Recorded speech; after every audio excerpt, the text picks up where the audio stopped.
Good afternoon, ladies and gentlemen. Today is November 24th, 2023. I wanted to go ahead and do this video here. I meant to do it a few days ago, but I wanted to give you all kind of an update on Argentina. Now, I've covered Argentina a little more closely many years ago, about 12, 13 years ago, when it got into trouble. At first, it got into, I guess, the first of several defaults. Had to borrow money several times to the IMF. I haven't followed the saga for quite a while. I did mention it a couple of times. A couple of years later, after the human parasite Paul Singer from Elliott Management came in and bought the Argentinian sovereign bonds at pennies on the dollar after they had defaulted in order to seize assets using his strategy, Paul Singer's strategy of basically using legal ramifications. He has a team of parasitic attorneys that he uses to go in and pull the same game around the world. And they basically sue these countries. They go in, they don't invest in the bonds when the bonds are valuable. They wait for default, they wait for kind of legal proceedings, and he basically tries to sue them to get assets, which is a very sneaky, dirty, sleazy, disgusting tactic. It's not an investment tactic, it's a predatory tactic. You can look up Elliott Management. Paul Singer's got a long history of doing this. Going in, he destroyed many companies. They go in and they gut the pensions, and they kind of repackage everything, and they make out, and of course the workers lose. I'm not going to get into Paul Singer. I've talked about him before enough where you guys can go in and redo the research on your own. But I just mentioned this because, of course, then around that time, also our friend Kyle Bass, he was also involved a little bit, and you can read into that. I'm not going to get into that. But this was when the president, Christina Kirchner, note the name Kirchner, note that surname, and you can look it up if you don't know what it stands for. But she was involved in really, not to mention her legal issues, which came later on in the allegations of corruption. I don't know how that played out, but really, I mean, she really destroyed Argentina. Now, I'm not going to get into this today. I've talked about it a little bit many years ago. If you look at these Latin American countries, you don't see a whole lot of difference in what you see in the governance of the Western countries, the Western-style countries in America, Canada, Europe. And that is, you see the same types of people, the same tribe that is in power. Now, in America, of course, it's a little bit of a puppetry. There, you have the tribe ruling from the sidelines. But more and more, as they become more arrogant, they're starting to get much more involved, and they have been now for the past 20 years, much more involved in key positions in the White House, key positions in the various government agencies, from the FBI, Department of Homeland Security, CIA, SEC, CFTC, Department of Health and Human Services, so on and so forth.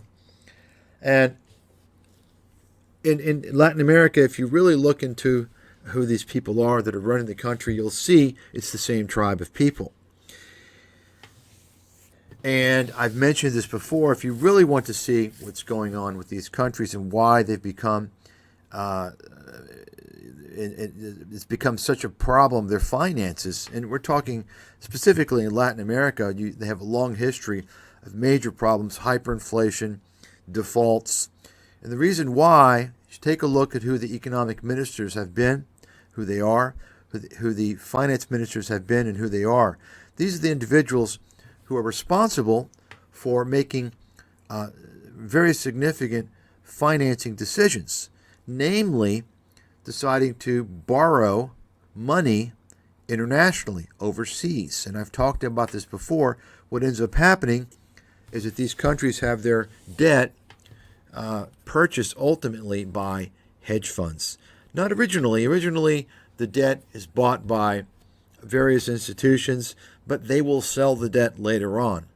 And what happens is that when the hedge funds come in, they want their money, and it becomes a big problem, namely, as I spoke about earlier, with Elliott Management, so on and so forth. I could talk about this for a very, very long time, but I've given you all kind of the basic platform by which you can research it on your own.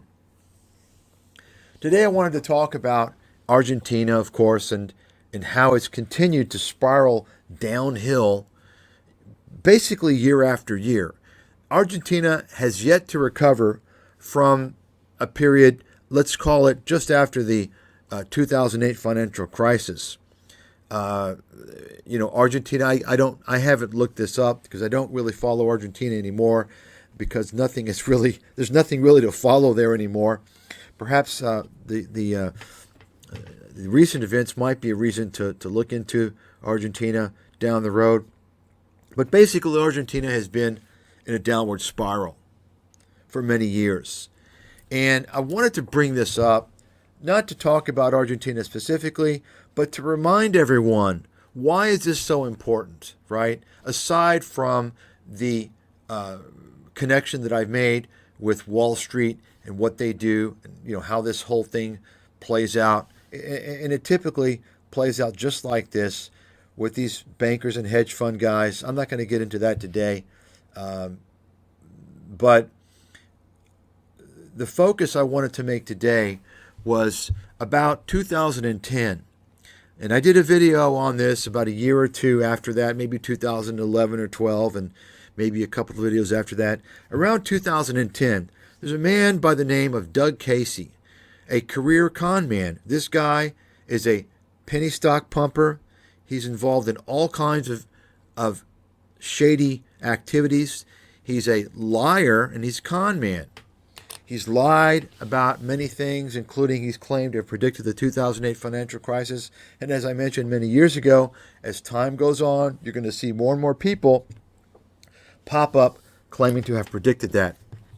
And I can argue, and I believe I can win any argument on the claims that I'm the only person that truly predicted the financial crisis of 2008. Anyone who doesn't understand that or agree with that, well, you've either not read the two books that I wrote on the financial crisis, in addition to some articles that I published after that, or you don't really have a good understanding of all the claims that were made by all these people who've claimed to have predicted it. And most likely, many of you, what were you doing back in the 2008 financial crisis? Were you still in your diapers or what? Okay. If you weren't at least 30 years old, don't talk to me. You have no fucking clue what's going on. And that's a very low hurdle right there. Really, a more reasonable hurdle would be at least 30 or 35 and have been a professional in the investment world. Okay. Really, that's kind of a more reasonable hurdle. Nonetheless, I did want to point out what's going on with Argentina today. And you can see from this headlines in the Buenos Aires Times, inflation is raging at 130%. It's pushing Argentina down a radical path. And this article is dated October 19th, 2023. Of course, it's a little dated, a couple of weeks. Actually, I'm sorry, a little over a month. And so, this has been going on. This article was to highlight what potentially might be going on with the presidential candidates. Now, as we know, recently the new president was elected. I believe it's the man in the middle here, and it's Javier Milei. I think Javier Milei. I believe that's how you pronounce his name, Javier Milei. And so he was elected, and I think he's kind of a self-proclaimed libertarian. And so that's interesting, by the way. So apparently, Mr. Millier, the libertarian, and you all know what I think about libertarians. They're just nutcases, and they're either nutcases or they're stooges. The nutcases are the ones who are, and many of those nutcases are also frauds. They're con artists, right? Then you have the followers who are kind of the nutcases, right? And then you have the lower level followers who are the stooges. I would say Mr. Millier is probably kind of the stooge or a crackpot. I don't know that he's a fraudster. I don't know what he would have to gain, but it's basically the guys at the top who create this whole narrative to fool people to try and profit from this whole agenda. I'm not going to get into the scam behind the libertarian movement today, but you can just write it down. Anybody associated with the libertarian movement is either clueless, naive, or a fraudster. Write it down. You can bank on it. Take it to the bank. And by the way, I'll debate anybody of any reasonable credibility that holds himself out to be a leader in the libertarian movement any time of the week on this live platform. So, but of course they won't come. They won't show because, you know what happens to these con artists? They run scared. They don't want to confront me one-on-one live because their whole gig is deceiving a large audience. They're cult members. The worst thing they can do is to be challenged by a world authority. You see, that would kind of mean that the jig is up and they could no longer scam their cult members in the various ways that they do. Getting back to Mr. Millier, so apparently he has called for, as a solution to Argentina's really terrible economic situation. You can see here, he wants to adopt the U.S. dollar as a national currency. Now, this is really interesting to me. Now, remember, he's a libertarian, right? Now, getting back to Doug Casey. You remember Doug Casey. Doug Casey was the guy who was telling all his cult members to move to Argentina back in 2010 to escape the collapse, the economic collapse, the dollar collapse in America. Remember that? I made a couple of videos on that. And, of course, Doug Casey, this is he wanted to take advantage of the financial crisis. Of course, people in America were scared and traumatized, but they don't know how much worse it was throughout most of the parts of the world. Much worse. So he wanted to, like all opportunists, Doug Casey wanted to scare people and tell them that it's going to be a big collapse. And, of course, he took advantage of the whole Peter Schiff broken clock fear-mongering nonsense. And at that time, many people still didn't realize Peter Schiff was a broken clock contrarian indicator moron. Okay? And so Doug Casey happened to have, coincidentally, had a real estate project. He wanted to get you to buy. He wanted to get you to move to Argentina and exchange your dollars for Argentinian pesos and buy into a real estate project. You can have your own house in Salta, Argentina. That's right. He made it sound so beautiful, all the beautiful pictures, right? All the nice pictures of Salta, Argentina. You can escape the economic destruction in America, and you can preserve your currency at the same time by simply selling all your assets, taking all your dollars, going to Argentina, exchanging your dollars for Argentinian pesos, moving into a house, buying the house. And of course, these houses were highly overpriced. And it turns out that it was a complete disaster.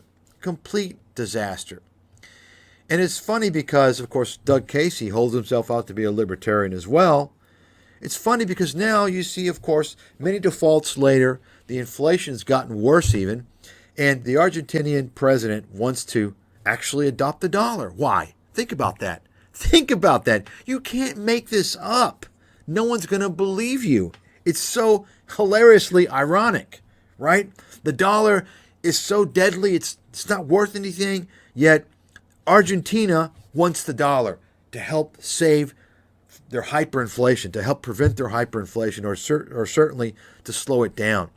Now, if you think that's the first time Argentina has done something like this, then you don't know your history, because Argentina did it before, to some degree anyway. They're not the only country. Ecuador has done this, right? Other countries, I have to believe, in Latin America have done this. When you get hyperinflation in these countries, many times they will at least temporarily adapt the dollar as some form of currency.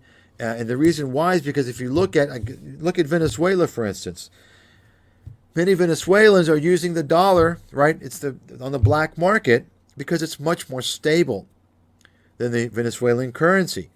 And so this is the mentality, the thought, or I guess the reasoning for Milei looking to adapt the dollar. Isn't that quite funny, right? Let's take a look at some other images here to refresh your memory. And you can see here, he's talking about how great Argentina is, great country to invest in, right? If you invested in Argentina back in 2010, you got blown up. You got blown the fuck up, okay? You see, Doug's Argentine retreat. He wants to sell you some overpriced real estate. I just wanted to remind you all of what was going on when I covered this several years ago. And you can see here, I posted, this is a chart that I used in one of the videos many years ago, close to 10 years ago. And you can see, I guess it's dated here, the beginning of 2015. And this is the inflation rate of Argentina. And you can see by 2015 it was quite high, but it took off at the end of 2015, and it skyrocketed, right?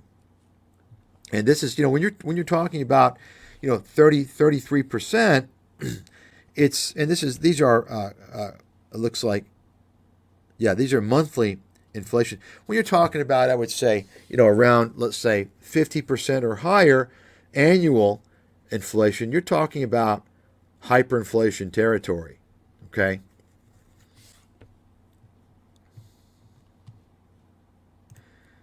But of course, you never heard from Doug Casey, any apology. You never heard, oh, it's time to change. No. You can see this chart I pull up here from the archives, June 2016. And this is an inflation chart, and it's also a U.S. inflation chart.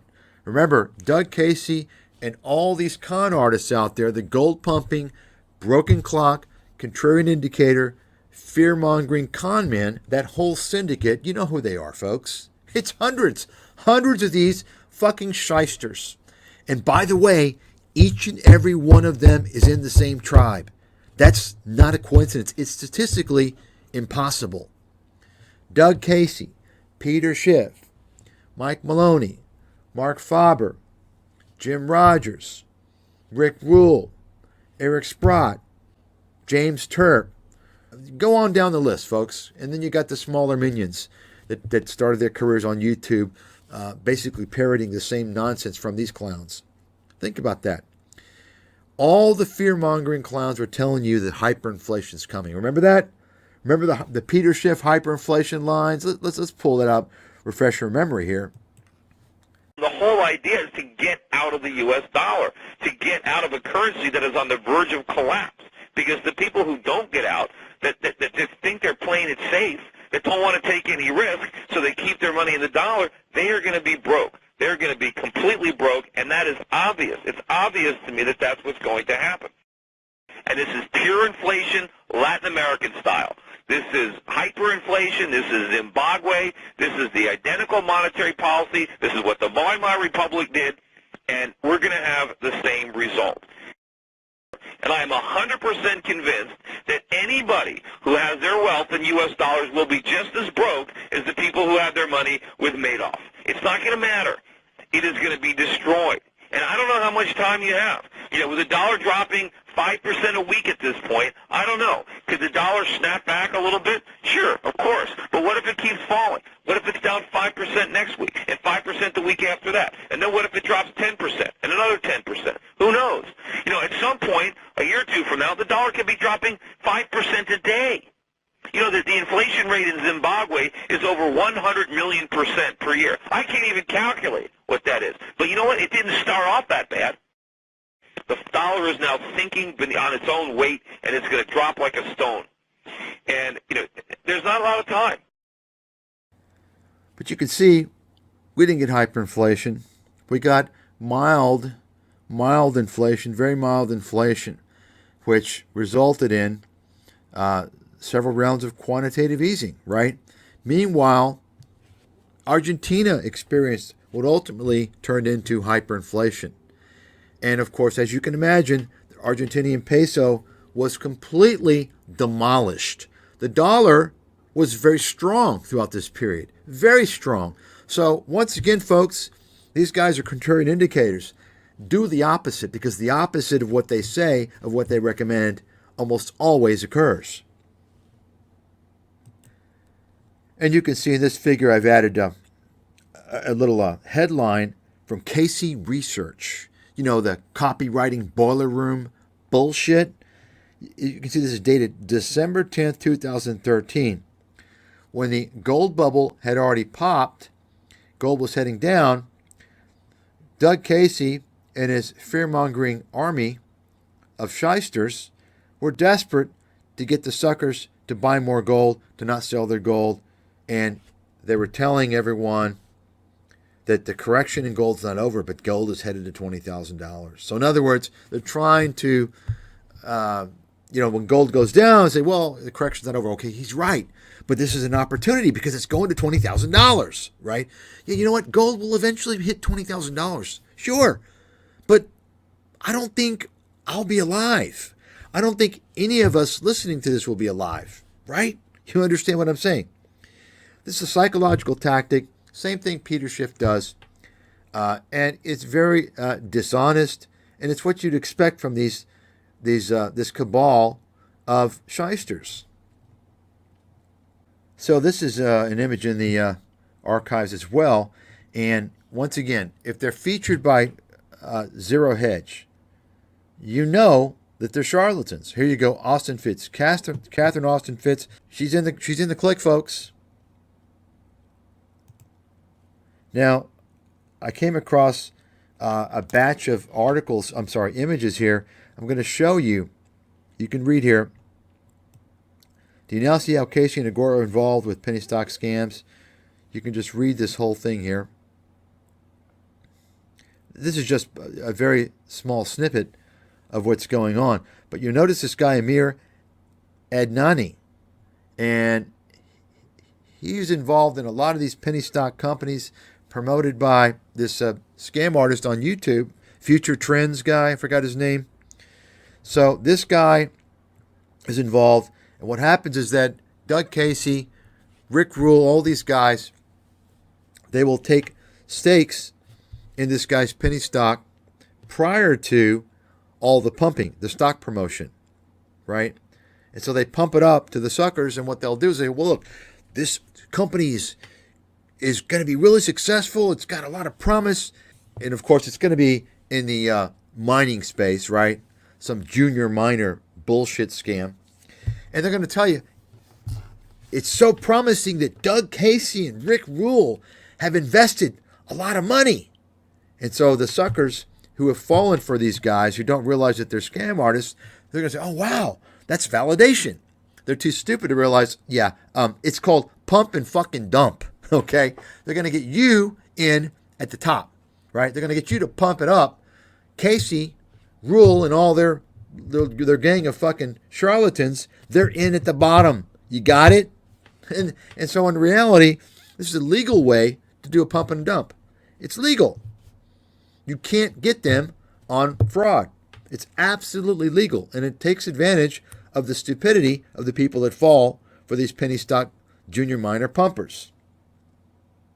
I've talked about this before. So you can see here, I don't know many of these other names, but I think this guy's with Procter. Just take a look.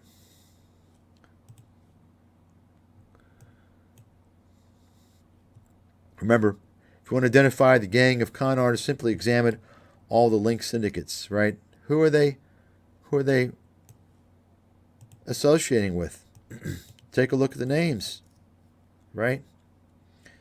Take a look.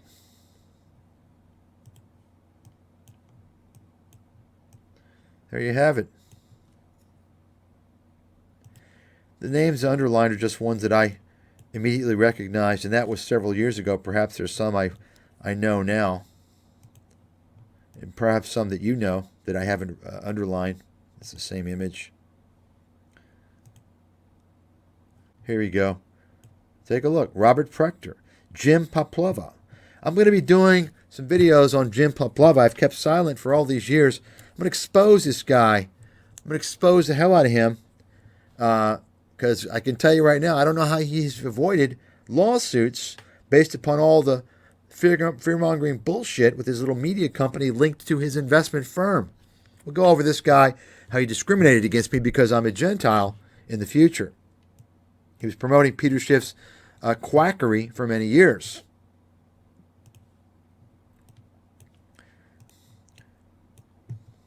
There you go.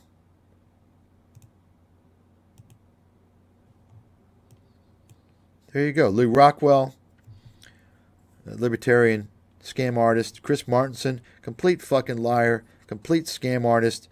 Eric Sprott, Mr. fucking gold and silver pump and dump. James Turk, all these guys. Mike Maloney, Jeff Berwick. I've talked about all these guys. They're all in the same crew, folks. My God. Stockman, Harry Dent, Jim Rickards, Gordon Chang, John Malden, Porter Stansberry, Adrian Day, right? Once again, see who they associate with, right? Ron Paul, Catherine Austin Fitz, Paul Brodsky, and Chris Martenson. Let's see. Doug Casey, of course. Here we go. Alex Jones, Miss Shedlock. This guy's Bruno. He's a Agora or a Doug Casey guy, I think he is.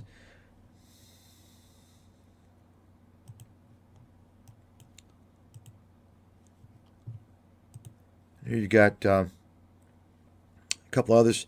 Gerald Salente, James Altucher, E.B. Tucker. Recently covered this fucking clown. And there you have it. It's a video from a video I made a few years ago showing Doug Casey's appearance on Phil Donahue. Ask yourself how he got appearance on Phil Donahue. Well, he's in the tribe, of course, but he was saying the same thing back then, right? And he actually pumped gold on national TV, told people to buy a large percentage, I think 50% of their net worth should be in gold, when gold was at its peak. It collapsed, as you can see, in the ensuing months, collapsed by a huge amount, and it stayed there for, 25 years, right? Took more than 25 years to break even. What do you think the chances are? What percentage of people that bought right after Doug Casey told them to buy, what percentage of people do you think kept their gold for more than 25 years after that? First of all, how many people, the percentage, how many were still living, right? You understand what I'm saying, folks? It's almost like shorting a stock. You can't be short on the stock too long, or you're going to lose. You're just going to lose, right? How long are you going to hold that gold, right? When it's down by, 50, 60%, up to 65%, probably 70% maybe, over, say, 20 years, over a 20-year period around here, right? Say 60, 70%, it was around $200. Are you going to hold it for more than 20 years? What are you going to do? At some point, you're going to sell. At some point, you're going to get the fuck out. You can't handle it. You need the money at some point, right? And or at some point, you're going to depart from this world. You're going to pass on that gold to your heirs. What do you think they're going to do? They're going to sell it. They're going to sell it, okay? Point is, Doug Casey's been saying the same broken clock shit for all these years, right? Same shit. And you can see he pumped gold at the top in 1980. He pumped gold at the top back in 2010. And remember, in 2010, he was telling you that Argentina is where you want to go to survive the economic collapse in America. 2014, he's pitching the same lines, the same crap as he was in 1980. Look at this guy. What a scumbag piece of trash. All these guys, Casey and his clan, the whole syndicate of gold pumping, broken clock, contrarian indicators, they're all libertarians. Is that a coincidence, right? And then you've got the new president, Javier Milei of Argentina, who's also a libertarian. And this libertarian actually embraces the dollar. He wants to make the U.S. dollar Argentina's official currency. Why? To halt or slow the pace of hyperinflation in that country. Argentina has faced a brutal economic period over the past decade. Let's take a look at a couple of charts here. This is the inflation rate in Argentina. It's now over 142%. Let's take a look at a 5-year chart. 10-year chart, 25-year chart. So you can see Argentina has dealt with high inflation since after the financial crisis, right? But it really took off in 2014, and it became hyperbolic, I guess, by 2022. Hyperinflation. No doubt about it. Let's take a look at interest rates. What do you think interest rates are? If this inflation's this high, what do you think it is? I can tell you it's going to be in the ballpark, if they're doing things correctly, in the ballpark numerically as the inflation rate. Let's take a look. There you go. There you go. Looks like, yeah, 133%.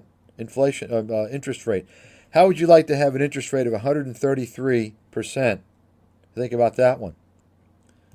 5-year chart, 10-year. So you can see interest rates were very high by 2014, extremely high. They were around 20%.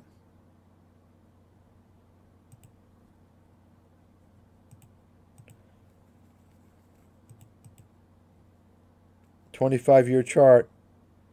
And of course, this was, it looks like maybe a little after the period of Brazil's hyperinflation.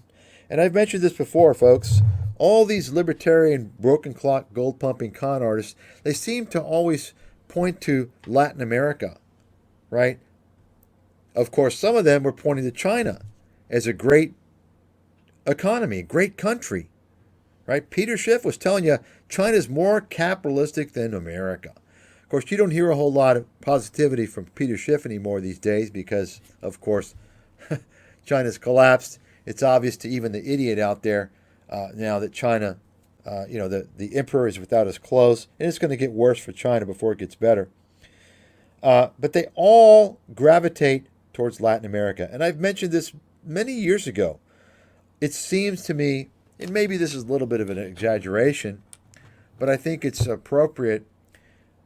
No matter when we're talking about, it seems like almost always there's some country in Latin America experiencing hyperinflation. It's a very common phenomenon in Latin America. And I find it more than hilarious that these con artists, these gold pumping, broken clock, contrarian indicator con artists who were telling you that America was going to have hyperinflation and telling you Latin America was much better. I mean, it's shocking to me that nobody called them out. Nobody bothered to research the history, the economic history of Latin America. I mean, Brazil had just come out of hyperinflation not more than 15 years after, Peter Schiff was singing the America hyperinflation tune. And nobody said anything. Except moi, of course. The whole idea is to get out of the U.S. dollar, to get out of a currency that is on the verge of collapse. Because the people who don't get out, that just think they're playing it safe, that don't want to take any risk, so they keep their money in the dollar, they are going to be broke. They're going to be completely broke, and that is obvious. It's obvious to me that that's what's going to happen. And this is pure inflation, Latin American style. This is hyperinflation. This is Zimbabwe. This is the identical monetary policy. This is what the Weimar Republic did, and we're going to have the same result. And I am 100% convinced that anybody who has their wealth in U.S. dollars will be just as broke as the people who have their money with Madoff. It's not going to matter. It is going to be destroyed. And I don't know how much time you have. With the dollar dropping 5% a week at this point, I don't know. Could the dollar snap back a little bit? Sure, of course. But what if it keeps falling? What if it's down 5% next week and 5% the week after that? And then what if it drops 10% and another 10%? Who knows? At some point, a year or two from now, the dollar could be dropping 5% a day. That the inflation rate in Zimbabwe is over 100 million% per year. I can't even calculate what that is. But you know what? It didn't start off that bad. The dollar is now sinking on its own weight, and it's going to drop like a stone. And, there's not a lot of time. The whole idea is to get out of the U.S. dollar, to get out of a currency that is on the verge of collapse. Because the people who don't get out, that just think they're playing it safe, that don't want to take any risk, so they keep their money in the dollar, they are going to be broke. They're going to be completely broke, and that is obvious. It's obvious to me that that's what's going to happen. And this is pure inflation, Latin American style. This is hyperinflation. This is Zimbabwe. This is the identical monetary policy. This is what the Weimar Republic did, and we're going to have the same result. And I am 100% convinced that anybody who has their wealth in U.S. dollars will be just as broke as the people who have their money with Madoff. It's not going to matter. It is going to be destroyed. And I don't know how much time you have. With the dollar dropping 5% a week at this point, I don't know. Could the dollar snap back a little bit? Sure, of course. But what if it keeps falling? What if it's down 5% next week and 5% the week after that? And then what if it drops 10% and another 10%? Who knows? At some point, a year or two from now, the dollar could be dropping 5% a day. That the inflation rate in Zimbabwe is over 100 million% per year. I can't even calculate what that is. But you know what? It didn't start off that bad. The dollar is now sinking on its own weight, and it's going to drop like a stone. And, there's not a lot of time. So, here you have it, folks. This is why you stay away from these guys. They're all in the same gang. They're more powerful. They can seduce and defraud people more easily if they're in the same gang, if they're in the same clique, if they're in the same syndicate. They can make up stories. They can make myths into reality. They can tell you that gold is real money, which is a lie. They can tell you that gold is insurance, which is a lie. And I could argue it's illegal to make that claim. Insurance is an investment product, right? They can make up all this shit, and many people are going to believe it. Why? Because they keep hearing it over and over again from the same shysters in the syndicate, right? This guy says it, and this guy says it. Maloney says it. Turk says it. Rickard says it. Rogers says it. Schiff says it. Rule says it. Casey says it. Stansberry says it. You understand? And then you got idiots, minions, that follow them, and they make videos on YouTube about it. And then you get all the people writing about it. And then you've got even the mainstream media who gets paid off to promote advertisements on this. This is why it can be easy to fall for this shit. You've got to be educated. Okay, and this is why I'm making these videos. I don't make any money from this. I lose money, and I lose my precious time, and I get no reward. You know, I rarely get people even thanking me from it for doing this stuff.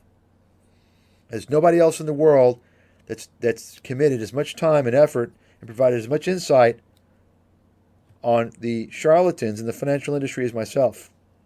And I do this because it's always made me really upset to see scumbags scamming people, people obtaining money, extracting money from people on false pretenses,